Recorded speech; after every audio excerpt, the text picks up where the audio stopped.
Gracias. Muy bien. Buenos días para todos. Y queríamos continuar con el libro de Juan, en el capítulo 11.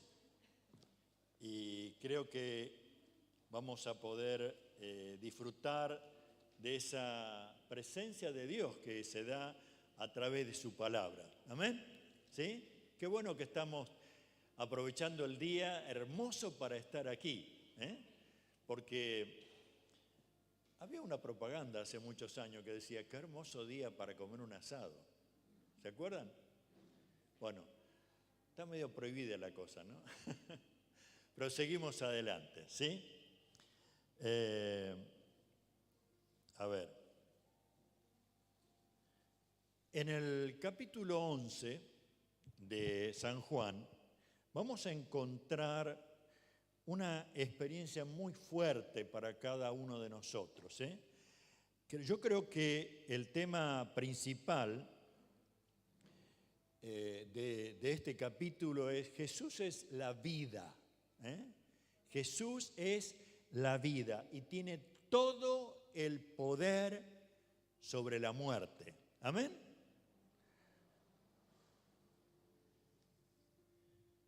¿Qué ven ustedes? Hoja, ¿no es cierto? ¿Sí? Pero solamente esta está un poquito verde. ¿Qué pasa con las otras? ¿Sí? Pronto a morir, pronto a caer y morir. Es parte natural de la vida, ¿no es cierto? De la vida de los árboles.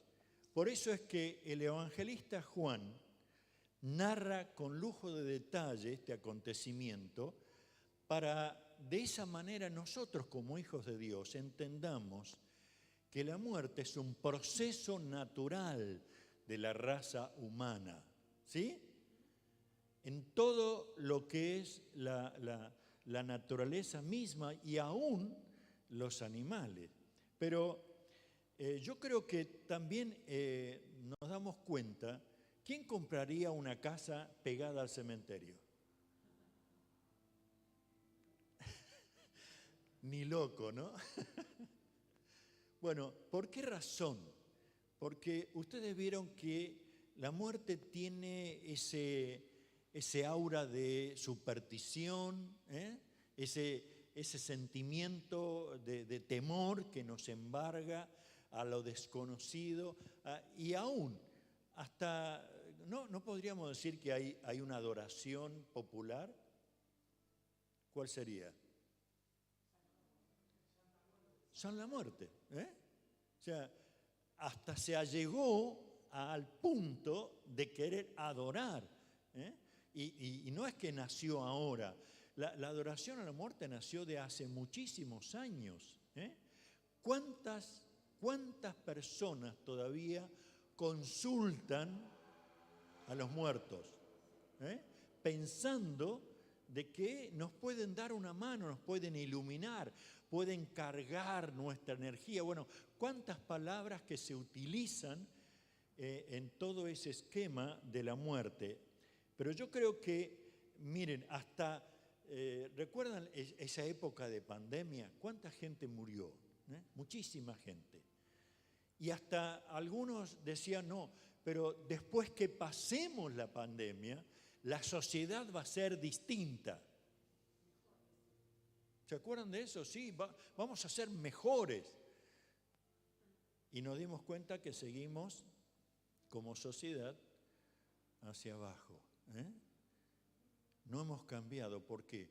Porque el problema está aquí adentro. Y por eso me alegro que el grupo Alabanza haya llevado a nosotros a estas canciones, donde nos muestra que Jesucristo tiene una palabra de vida, dejarnos llevar por lo que nos está sucediendo. Y bueno, en este caso, en el Evangelio de Juan capítulo 11, comienza con una hermosa expresión que nos va a llevar a ver un poquito más acerca de este tema de la muerte. Dice, un hombre llamado Lázaro estaba enfermo. Vivía en Betania con sus hermanas y María y Marta. María era la misma mujer que tiempo después derramó el perfume costoso sobre los pies del Señor y lo secó con sus cabellos. Su hermano Lázaro estaba enfermo. Así que las dos hermanas le enviaron un mensaje a Jesús que decía, Señor, tu querido amigo está muy enfermo. Cuando Jesús oyó la noticia, dijo, la enfermedad de Lázaro no acabará en muerte. Al contrario, sucedió para que la gloria de Dios, a fin de que el Hijo de Dios reciba gloria como resultado. Aunque Jesús amaba a Marta y a María y a Lázaro, se quedó 2 días más. Pasado este tiempo, le dijo a sus discípulos, volvamos a Judea.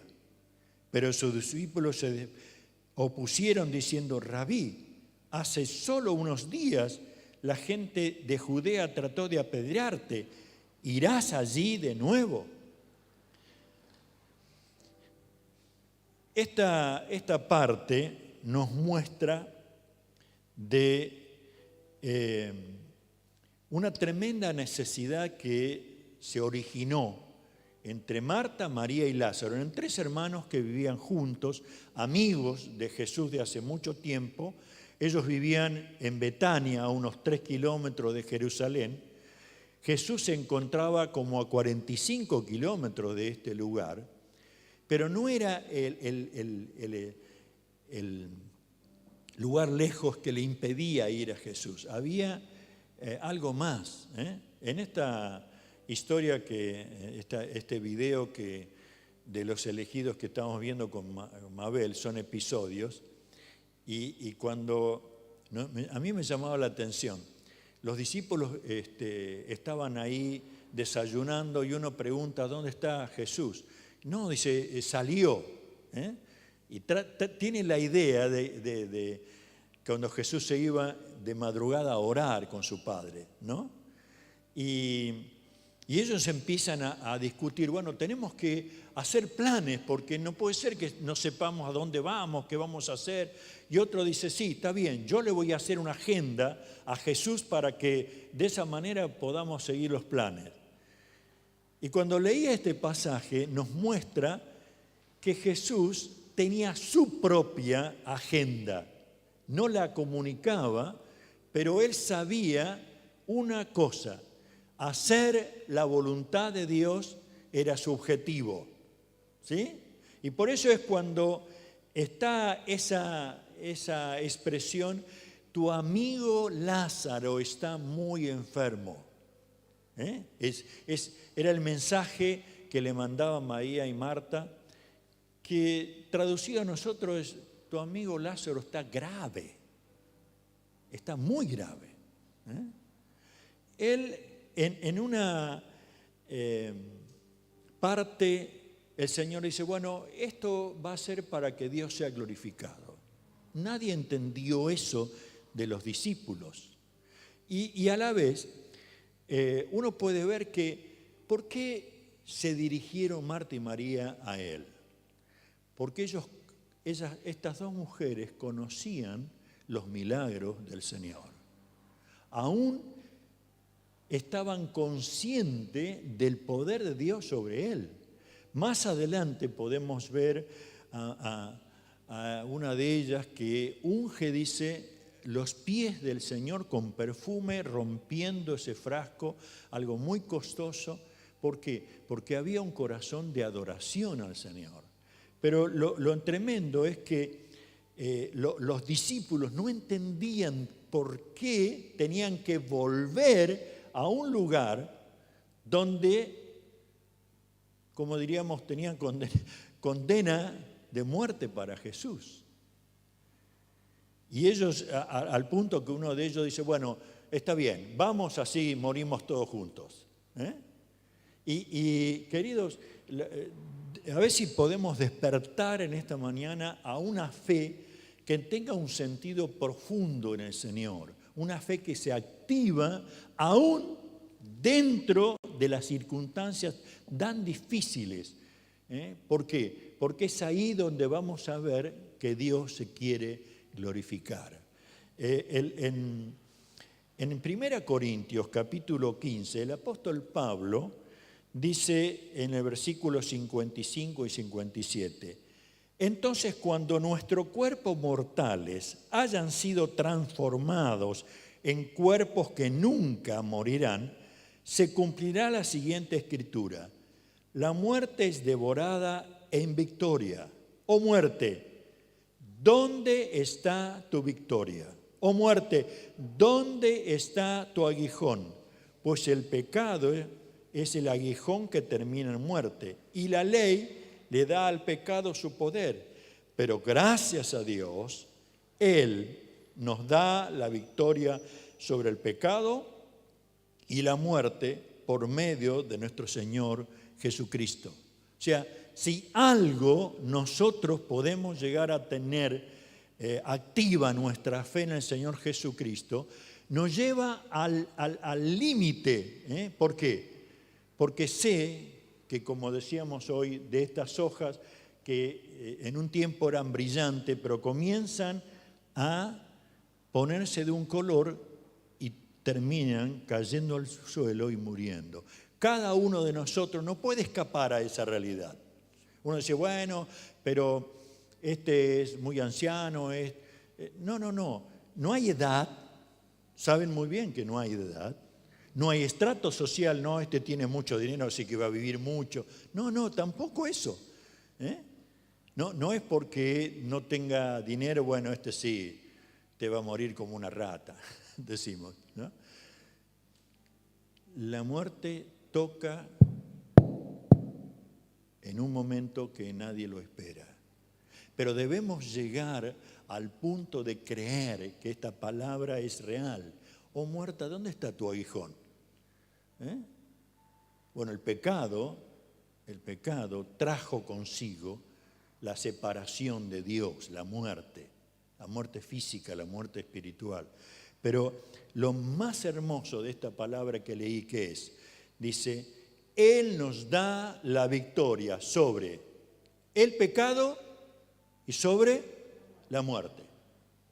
O sea, hermanos queridos, qué hermoso es saber que cuando golpea mi puerta, Él mismo va a llevarme a su presencia. Y a usted también, si cree en el Señor. Eso es lo que está tratando de transmitir la palabra de esta mañana. Lo más hermoso, los discípulos ahí descolocados por tener que volver a Judea. Las hermanas preocupadas porque parecía que Lázaro no se iba a levantar. Pero Jesús tenía absoluto control de todas las cosas. Dice, no, nos vamos a quedar todavía aquí. Ya vamos a ir. Y uno en la ansiedad. Mire, el viernes a la noche, en la madrugada, yo me desperté, estaba muy preocupado, no me podía dormir, mi mente empezó a elaborar cosas y la ansiedad no me permitía dormir. Al final, bueno, el sueño llegó y me dormí. Pero al levantarme, yo tengo el devocional con el mate y la primera palabra que el Señor me dio en esa mañana, ¿sabe cuál fue? No dejes que el corazón se llene de angustia. Confía en Dios y confíen también en mí, dijo Jesús. ¿Qué podía decirle? ¿Qué podía expresarle? Sino gratitud a Dios. Y permitir que la fe pequeñísima que tenía podía depositada en esa, porque era su palabra que no cambia, no miente, perdura para siempre. Amén. Y por eso les leo otra vez, porque me parece tan impactante. Dice, no dejen que el corazón se les llene de angustia. ¿Qué me está diciendo esto? Soy yo responsable, es usted responsable de no permitir que nuestra mente, nuestro corazón se llene de angustia. Amén. Ahora, ¿cómo es posible? Cuando entendemos que el Señor tiene absolutamente todo en control. ¿Podemos desanimarnos? Sí. ¿Podemos enojarnos? Sí. ¿Podemos llegar a pensar en sí?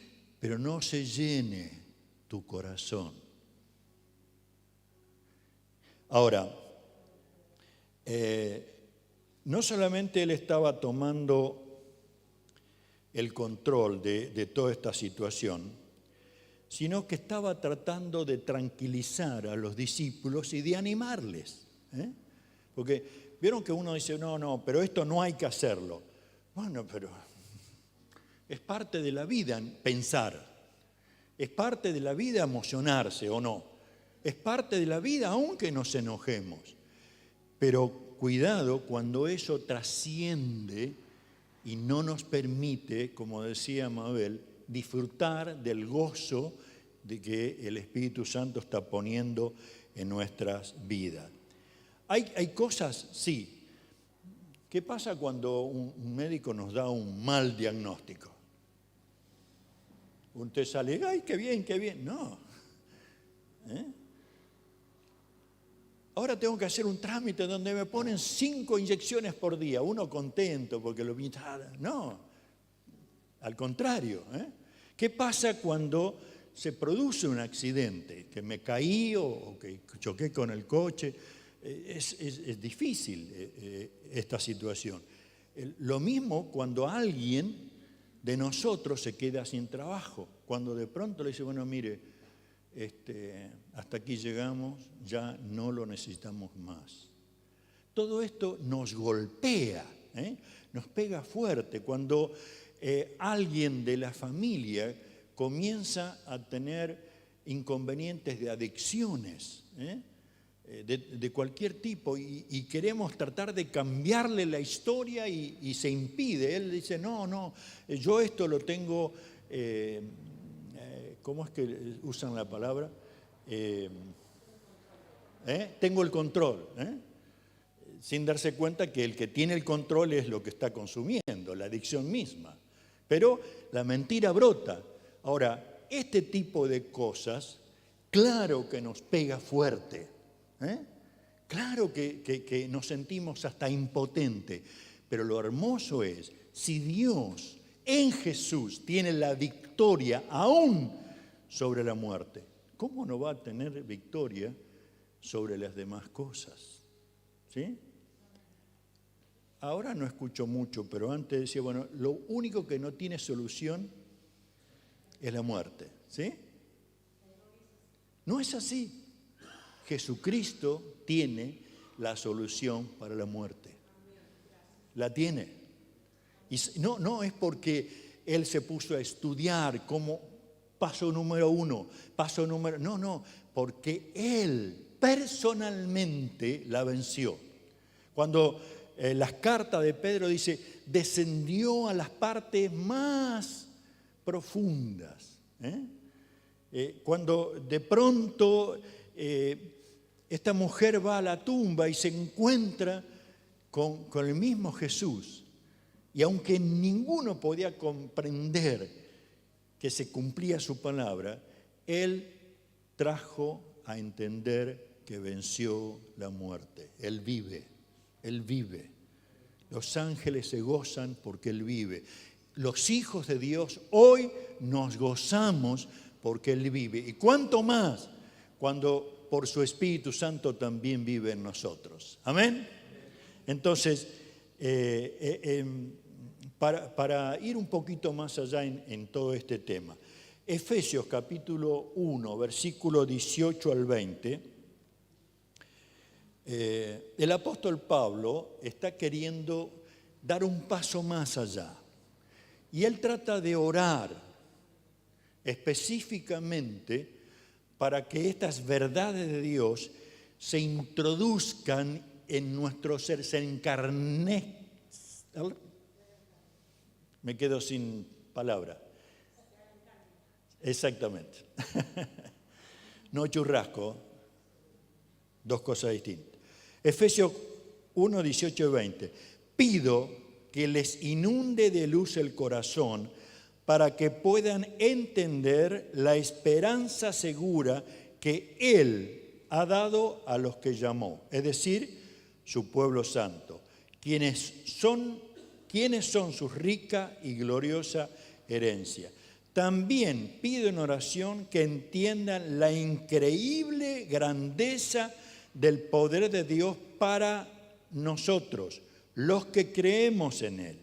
Es el mismo poder que levantó a Cristo de los muertos y lo sentó en el lugar de honor a la derecha de Dios en lugares celestiales. O sea, su oración, la oración de Pablo, era que nosotros podamos tener, ¿cómo diríamos?, iluminación de Dios en nuestro entendimiento para comprender que ahora en nosotros, los que hemos recibido a Jesucristo en nuestra vida, en nosotros como su pueblo, como su iglesia, podamos tener la plena seguridad de que hay un poder que está actuando en nuestra vida, el poder del Espíritu Santo. Es el mismo poder que levantó a Jesucristo de los muertos. ¿Se da cuenta de eso usted? A veces parecería como que no alcanzamos a vivirlo, pero esta es la realidad, hermano. Esto es lo que nos dice la palabra, lo creo. Es lo que nos mantiene frente a cada una de estas cosas. Pablo quería hacerlo claro esto. ¿Por qué? Porque sabía que el mismo Jesús había dicho algo tremendo, ¿no? Y real. En el mundo tendréis aflicción. Mentira. ¿No? Yo no tengo problema. ¿Vieron cuando dice, ¿todo bien? Todo bien. ¿Sí? ¿Cómo andás? Amén de mi suegra, todo bien. Perdón. Pero son expresiones que parecería como que todo está tranqui. Y no es verdad. No es verdad. Ahora, ¿qué palabra puedo llegar a darme cuenta que me está diciendo el Señor? Mire, Romanos 8, 28, 29 dice, y sabemos que Dios hace que todas las cosas cooperen para el bien de quienes los aman y son llamados según el propósito que Él tiene para ellos. Pues Dios conoció a los suyos de antemano y los eligió para que llegaran a ser como sus hijos, a fin de que sus hijos fueran a fin de que su hijo fuera el hijo mayor entre muchos hermanos. Y sabemos que Dios hace que todas las cosas cooperen para el bien de quienes los aman. O sea, cuando yo entiendo que estoy pasando por un momento muy difícil, pero yo creo que esto coopera para mi bien. Hay una formación de mi carácter. Hay un proceso de la nueva criatura que se está gestando en todo lo que soy. Entonces, en vez de quejarme, porque de pronto viene un encuentro con Marta y María en los próximos versículos, y lo primero que surge en Marta, ¿cuál es? Si hubieras estado aquí, mi hermano no hubiera muerto. Y yo sé, ¿cómo es que lo agrede, lo confronta de esta manera? Es propio de nosotros, ¿o no? ¿Cómo es que me está sucediendo esto? ¿Por qué no le pasa? Mira, este tipo que está ahí, nada, y yo la estoy sufriendo como loco. Y uno diría, bueno, Señor, ¿dónde estás ahora? Que que no tengo de esa gracia, de ese favor tuyo. Si hubieras estado aquí, mi hermano no hubiera muerto. Ahora, uno diría, bueno, ¿cómo? ¿Lo manda a llamar? Y ahora le tira esa frase que, ¿qué hubiéramos hecho nosotros? Anda, ¿no? Pero el Señor Jesús, como decía, tenía un objetivo: glorificar al Padre. Y por eso es que hay pasaje ahí que está diciendo, a ver, en el versículo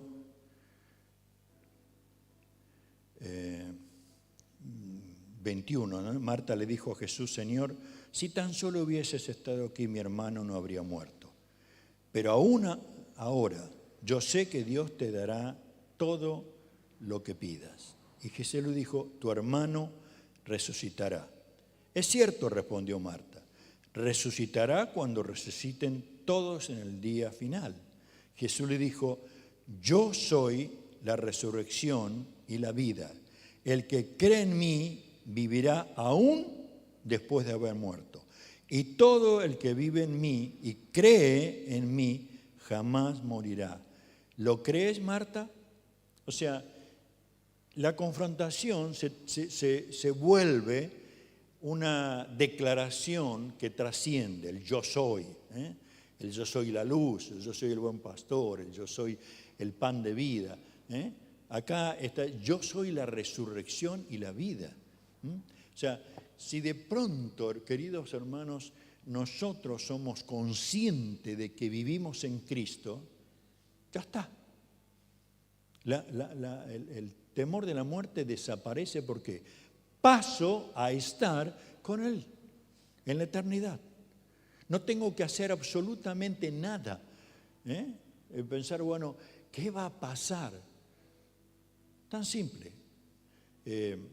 Yo recuerdo cuando quien fue director del seminario que estudié contaba que él estaba con su mamá en los últimos momentos, estaba internada en un hospital y ella le dice, querido, dice, abrí la ventana porque me vienen a buscar.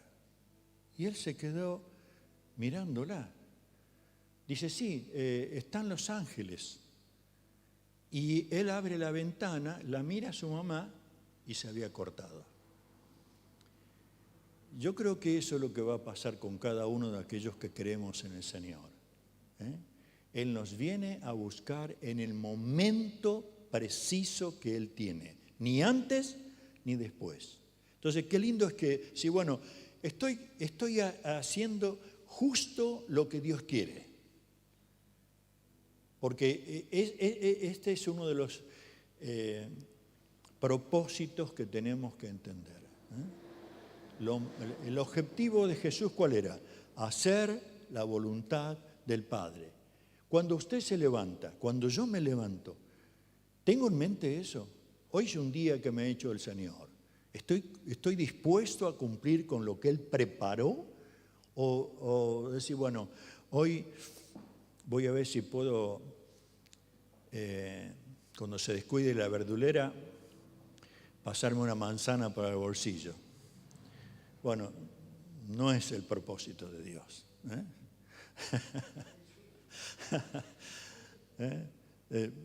Usted va caminando y ve que de adelante se le cae la billetera.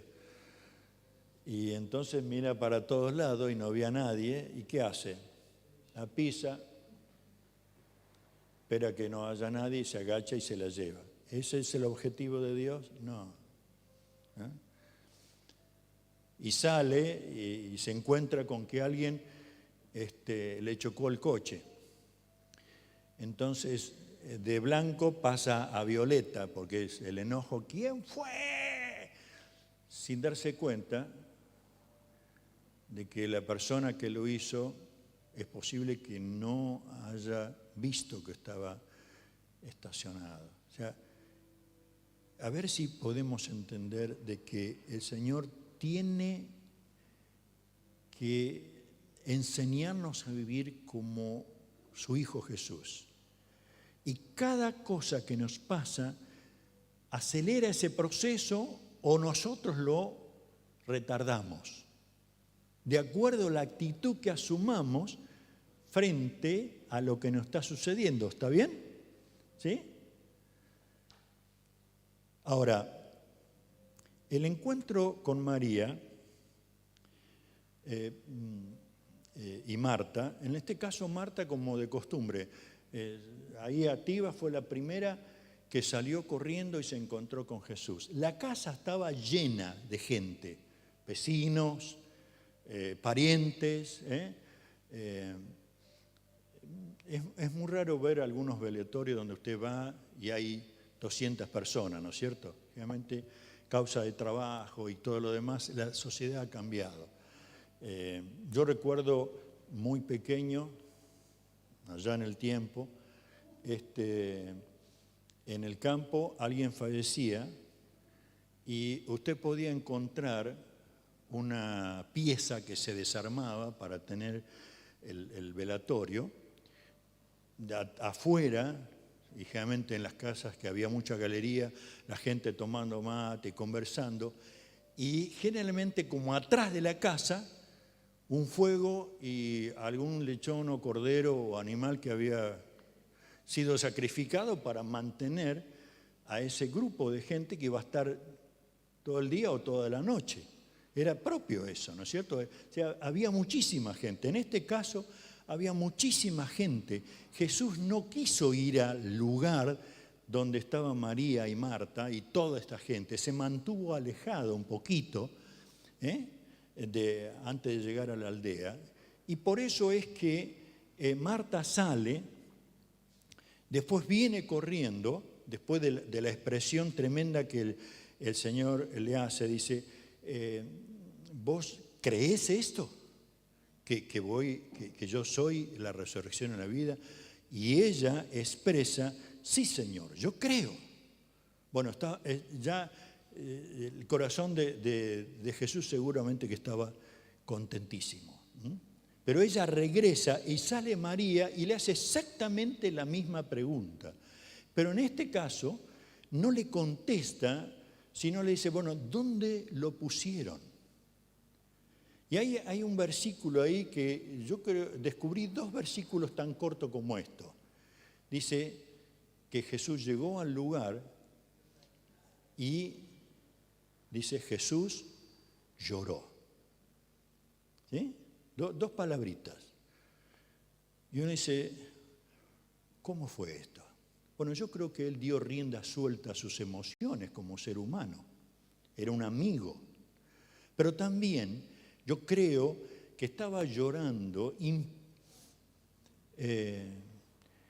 porque muchísima gente estaba ahí que no creía en él, que estaban llorando, gritando por la muerte, y él estaba declarando, yo soy la vida, yo vine aquí para dar vida, pero la gente todavía no había descubierto eso. Y entonces, un dato que me hizo pensar mucho, en ese tiempo, la gente popular, diríamos la superstición popular, ¿cuál era? Una persona moría y por 3 días su alma estaba dando vuelta, por si se levantaba y volvía otra vez, o si no, se dirigía al lugar de los muertos. ¿Cuál fue la expresión de una de estas hermanas? ¿Qué le dijo a Jesús? Señor, y es de ya, hace 4 días que lo enterramos. Me llamó la atención porque significaba Jesús que aún estaba rompiendo con esa superstición, porque iba a producirse un milagro y nadie iba a poder decir, y sí, esto se sabía. Lázaro era una buena persona, así que su alma anduvo por aquí hasta que volvió otra vez y lo tenemos con nosotros. Nadie puede decir eso. Por eso es que uno puede notar, aún en los pequeños detalles, cómo el Señor estaba llevando adelante un tremendo milagro. Porque se para y lo primero que hace a los hombres del lugar, dice, por favor, corran la piedra. Las tumbas se hacían sobre la roca, una tremenda piedra redonda se ponía en la puerta que era corrida sobre un lugar que se emparejaba para sacarla y ponerla. Generalmente las personas, después de un par de años, se corría la piedra, se sacaba lo poco que quedaba de la persona y se ponía en otro lugar, y ese lugar de piedra quedaba para otra familiar, otra persona. Por eso es que ese movimiento. Ahora, dice, quiten la piedra y los hace responsable a lo que estaba en ese lugar. Es como para que hoy pensemos, Señor, ¿no será que como iglesia, como hijos tuyos, tú nos estás pidiendo que ayudemos a muchos que están a nuestro alrededor a mover la piedra que les impide conocer a Jesús? ¿Sí? Les impide conocer. O también podemos ver la otra trama. La voz de Jesús es potente. Lázaro, ven fuera. No era, a ver si con timidez. No. Él sabía lo que estaba haciendo y con autoridad. Como diciéndole, muerte, hacete a un lado, que vengo yo. Lázaro, ven fuera. Y él sale. ¿Quién se acuerda de un programa que se llamaba Titanes en el Ring? No. Muy para atrás, ¿no? Bueno, había uno de los que peleaba que le llamaban la momia. Él estaba todo vendada, ¿no? Y la manera de caminar era muy especial, por las vendas mismas. Bueno, no hay forma de sacarme la idea de ver a imaginarme a Lázaro de esa manera, porque se le vendaba completamente y entre las vendas se le ponían perfumes como para mitigar todo lo que produce el cuerpo humano. Y el Señor Jesús dice, desátenlo, quítenle la venda. Por eso que las dos expresiones ahí me gusta mucho traspasarla a nuestro estar. Yo tengo que ser responsable de ayudar a las personas a quitar la piedra de la falta de perdón, la piedra de la superstición, la piedra de la incredulidad. Pero también tengo que ayudarle a caminar bien, a sacar esas vendas que le impiden ver a Jesús en la magnitud de lo que es el Señor. Y aún yo mismo tengo que realmente estar dispuesto para ayudar a mi hermano. Es posible que todavía esté atado ¿a qué? A adicciones, a situaciones de enojo, a maltrato, a violencia. Tengo que ayudarnos. Nos tenemos que ayudar unos a otros. Como decíamos, ¿quién de nosotros puede simplemente juzgar y mirarlo de lejos? ¿Se acuerdan? Bueno, ustedes, si hay alguno sin pecado, tire la primera piedra. Bueno, se acabó todo lo que estaba, porque cada uno fue confrontado en el propio ser que tenemos adentro. Ahora, una vez que se produjo esto, todo el relato que no voy a leer ahora, lleva a que se produjo el milagro. Dios fue glorificado. Pero también para los líderes religiosos, eso fue como nafta a toda las ideas que tenían de matar a Jesús. Dijeron, bueno, mire, esto, como solemos decir, esto rebalsó el vaso. Y por eso es que aún podemos llegar a ver que dice, al ver lo que sucedió, muchos de entre la gente que estaban con María creyeron en Jesús, pero otros fueron a ver a los fariseos para contarles lo que Jesús había hecho. Entonces los principales sacerdotes y los fariseos convocaron a un concilio supremo. ¿Qué vamos a hacer?, se preguntaron unos a otros. Sin duda, este hombre realiza muchas señales milagrosas. Versículo 49. Caifás, quien era el sumo sacerdote en aquel tiempo, dijo, ¿no saben de qué están hablando? ¿No se dan cuenta que es mejor para ustedes que muera un solo hombre por el pueblo y no que la nación entera sea destruida? No dijo esto por su propia cuenta. Como sumo sacerdote en aquel tiempo, fue guiado a profetizar que Jesús moriría por toda la nación.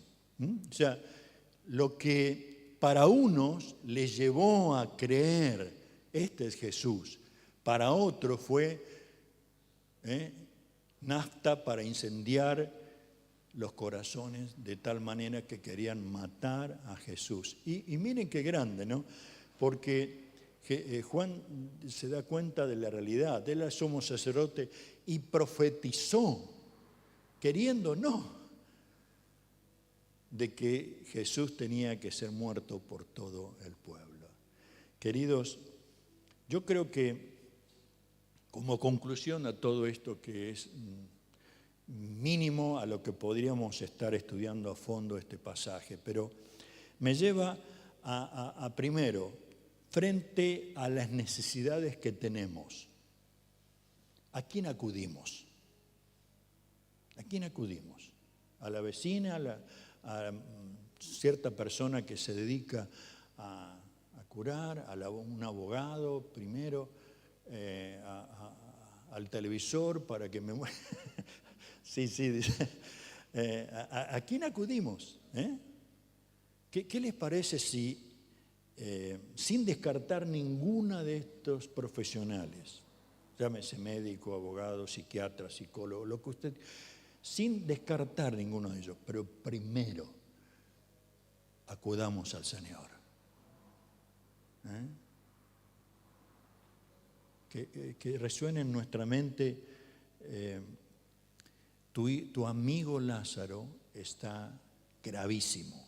Y uno le puede decir, Señor, estoy en un problema gravísimo. Y a lo mejor no se trata de grandes cosas, a lo mejor para mí es grave. Para otros dicen, a mí es lo que le pasa, le pisaron el callo nada más.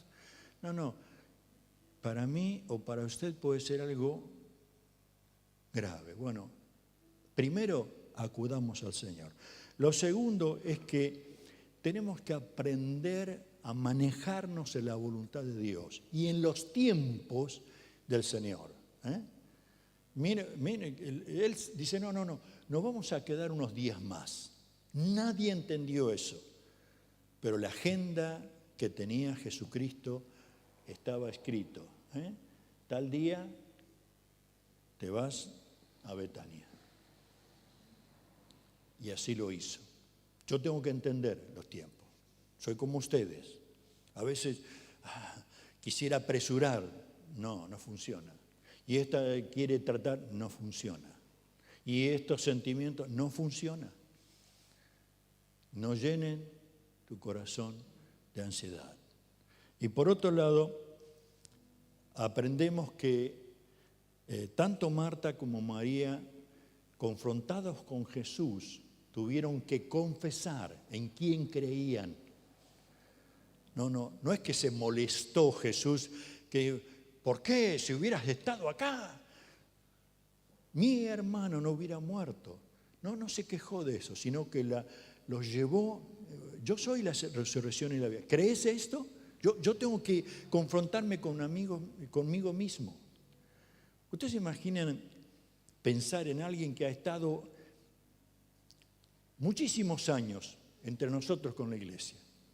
De pronto está a punto de morir y se desespera. Hasta tienen que atenderle un psiquiatra para poder calmarla y medicamentos para poder calmarlo. ¿No hay sospecha ahí de que algo no funcionó? Por eso es que tenemos que preguntarnos seriamente, ¿crees esto? ¿Crees que Jesús es la resurrección y la vida para vos? No simplemente porque lo dice la Biblia o porque lo decimos acá, sino yo tengo que ser confrontado conmigo mismo. ¿Amén? Y por otro lado, el temor mismo de la muerte tiene que ser depositado delante del Señor. ¿Ustedes creen que el mismo Señor se va a preocupar y decir, bueno, si yo le digo, mira Señor, la verdad, temo a la muerte. Temo que me pase esto, temo. Pero dígaselo al Señor de todo corazón y sin lugar a dudas que el mismo Señor enviará al Consolador, al Espíritu Santo. Porque según la palabra de Dios que dice, Dios es Padre de misericordia y Dios de toda consolación. Y cuando el Señor Jesús dice, bueno, está bien, ahora ustedes tienen que quedarse aquí porque va a venir el Consolador que va a estar con ustedes y le va a guiar a toda verdad. O sea, esta es nuestra experiencia. Tiene que ser la experiencia de cada uno de los hijos de Dios. ¿Les parece que oremos al Señor? Y de veras, si en este momento usted se da cuenta que hay algo que tiene que decirle al Señor, de algún conflicto, de algún temor, de algo, confiéseselo. Él está dispuesto a escucharle. Pero no ande con vuelta. Como decíamos, vayamos al grano, directamente a Él. Padre, en esta hora yo quiero darte gracias. Porque sé que moviste el corazón de Juan para traernos estas verdades. Y hoy estás queriendo hablarnos a nuestro ser. Gracias, Señor. Hoy yo te ruego que tu Espíritu nos convenza en esta mañana. Que si de pronto hay algo que está ahí, que nos causa una sensación de temor y angustia, ansiedad. Padre, en el nombre de Jesús, que podamos decírtelo, esto es lo que pasa, esto es lo que estoy viviendo. Y Señor, concede libertad a cada uno. Queremos de veras ser conscientes de que tiene que ser quitada todo tipo de piedra, tiene que ser rota toda venda que nos impide verte como tú eres, porque tu palabra nos dice, yo soy la resurrección y la vida, el que cree en mí no morirá, y aun si muriese, vivirá conmigo para siempre. Qué lindo, Señor. Gracias por tus verdades. Gracias por tu palabra. Gracias, Señor. Gracias. Oramos en el nombre de Jesús. Amén, Señor. Amén, Señor. Gloria a Dios.